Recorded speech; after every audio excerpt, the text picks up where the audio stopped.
Hey, this is Dan, the Board Game Man, with this week's Top 5 Express Board Games edition. Each episode, I'm going to give you a topic for the list and give you my picks for the top 5 games that fit that topic. This week, I'm back after a little hiatus with the top 5 games to try and buy for this year's Gen Con.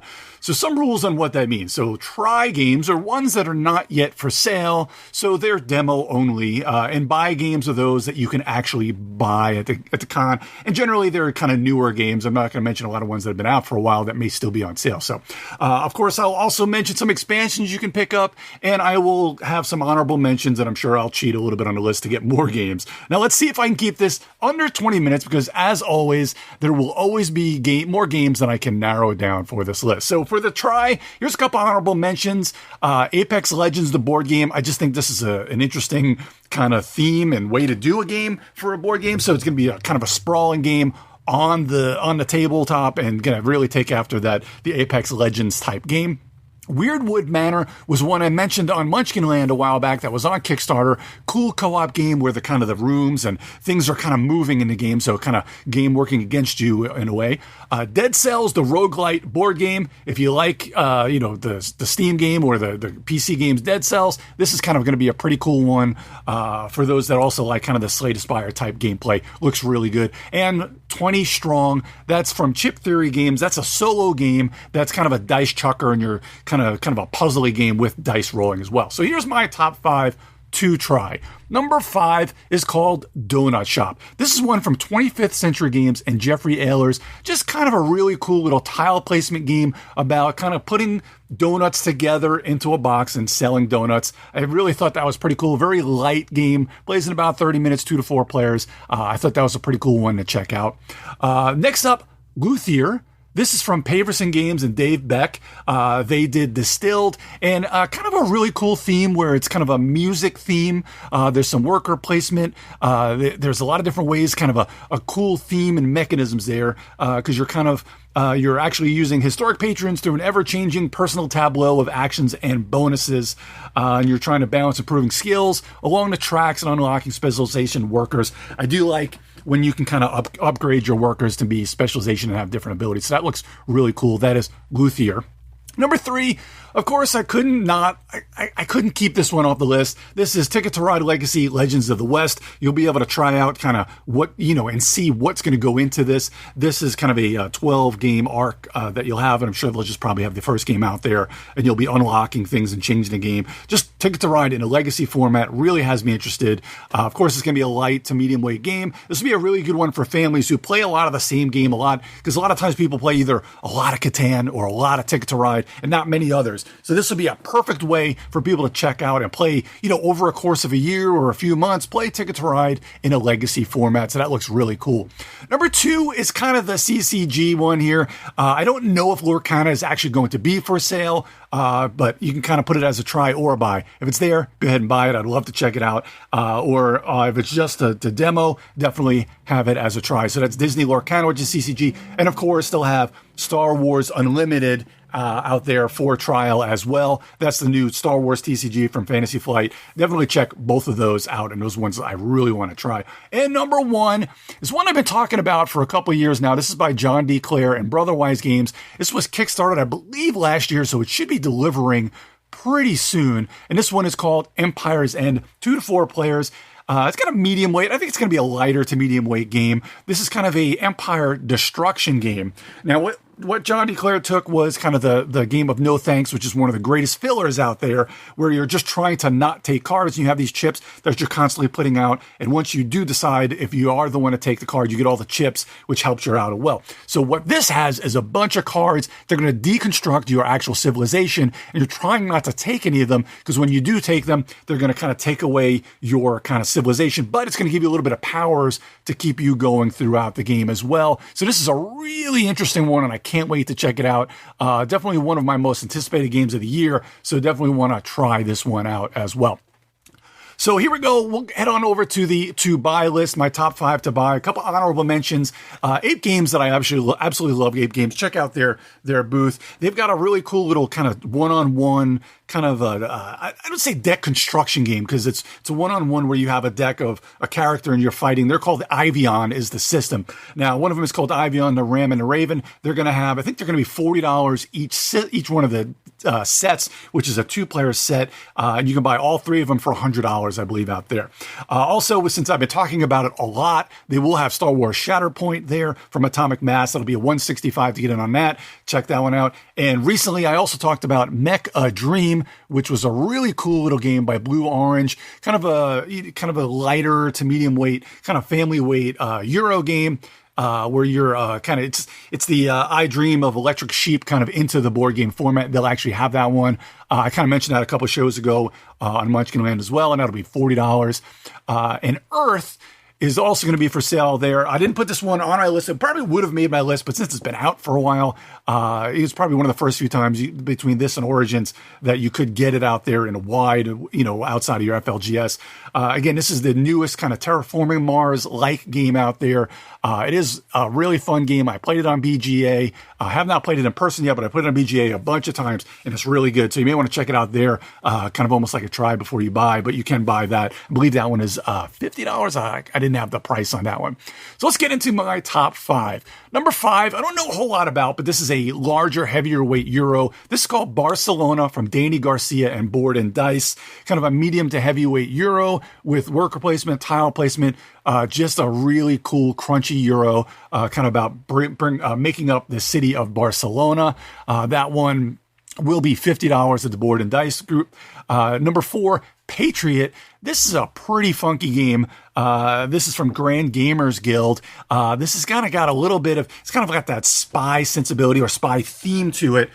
With hand management, dice rolling, and it says you're going to be using it's a semi-cooperative game of social deduction, betrayal, strategy, and teamwork for 1 to 6 players. Everyone's dealt a secret card outlining their allegiance to either the president to save or assassinate, and you're just going throughout the game like that. Really cool, 1 to 6 players. It's a little longer, probably about a 2 to 3 hour game, but it looks really cool there. They'll have that one at the Grand Gamers Guild booth for $90. Number 3, Everything Ever. If you know me, you know I absolutely love Nathan Thornton and Storm Chaser games. He did Medium, Green Team Wins, and now this is called Everything Ever, another really clever card game. You'll be putting cards out in front of you with themes, and it goes around a table, you'll have to say things that go along with that theme, and if you can't, then you're kind of out of the round. It looks really cool, very quick playing game, and he's really good at coming up with these really cool party games. And that's going to be about $25. Also, as I like to cheat, you can stay at the Floodgate Games booth and get Sagrada Artisans. Absolutely love Sagrada. And this is going to be kind of the legacy version or kind of campaign version of Sagrada. And you can be playing that and that'll be $75. I think each one of these boxes has like 4 different kind of books to it. So if you buy it and you're just playing it solo, you'll have a lot of replayability in there as well. Number 2, I kind of teased this one earlier, but this is Distilled. This is kind of one of the biggest times. This was a huge hit on Kickstarter last year. This is all about kind of running a distillery for whiskey and such. This is by Paverson Games and Dave Beck. 1 to 5 players, plays in about, probably going to be looking at about 2 hour game, kind of a medium weight Euro there. And it's got some really cool mechanisms in this game. But I absolutely love kind of the heavier weight, hand management, worker placement, kind of economic games or market/economic game. Not a big economic game, but it's kind of a little bit different. Anyway, Distilled, $90. That's my number 2. And number 1, I've got a few games here just because I can't decide which ones, and I love every one of these type games. These are basically your giant almost like dungeon crawl or world with scenario games. First up, we've got The Witcher Old World. It's a really cool kind of sandboxy Witcher game where you're trying to play to a certain amount of victory points. Dungeons and Dragons Trials of Tempest, another sandboxy game where you're playing D&D and you're trying to get to a kind of really like The Witcher.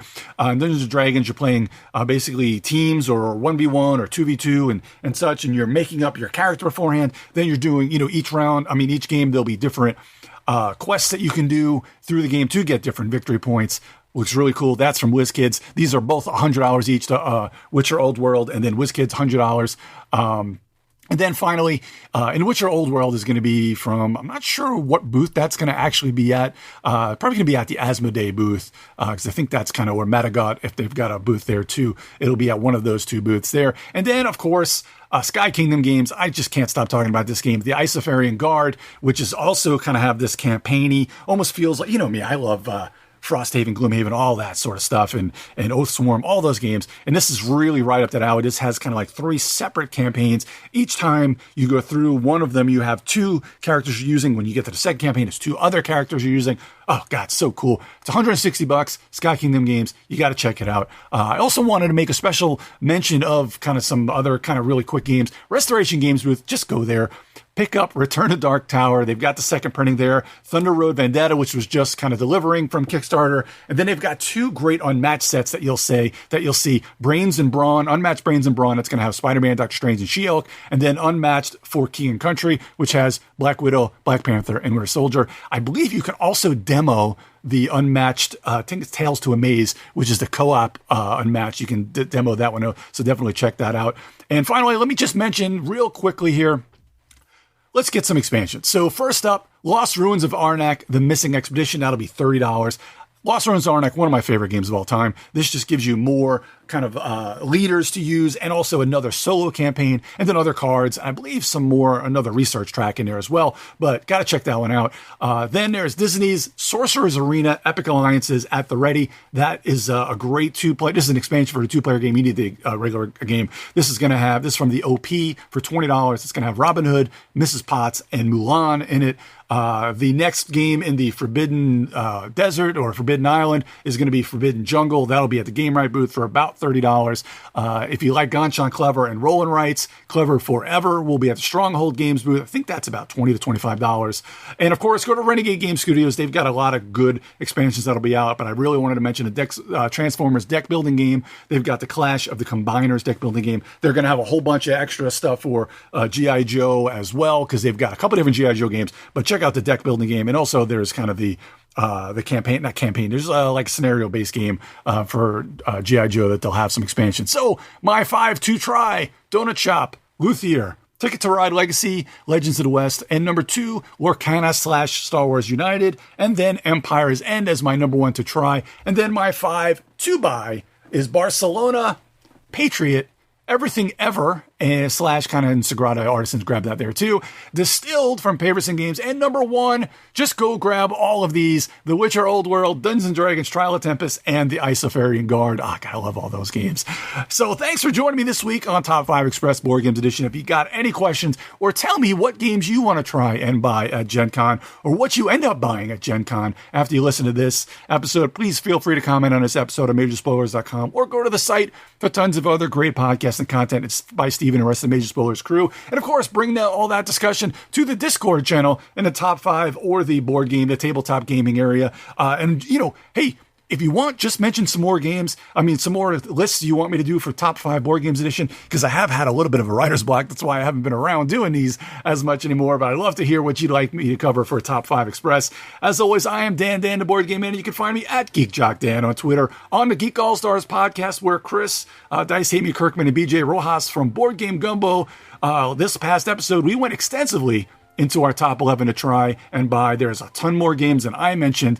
We probably mentioned nearly 100 games to check out at Gen Con in different orders than I mentioned here, so you're not really spoiled anything as well from listening to this episode. And of course, check out the Munchkinland podcast here on Major Spoilers, where I give twice a month about a 10-15 minute board game news show, and also as a contributor to TMS, where I do a board game segment with Scott and Brian. I'll be back soon with more board game top 5 goodness. But until then, grab a new board game and have some fun with family and friends. I'll see ya.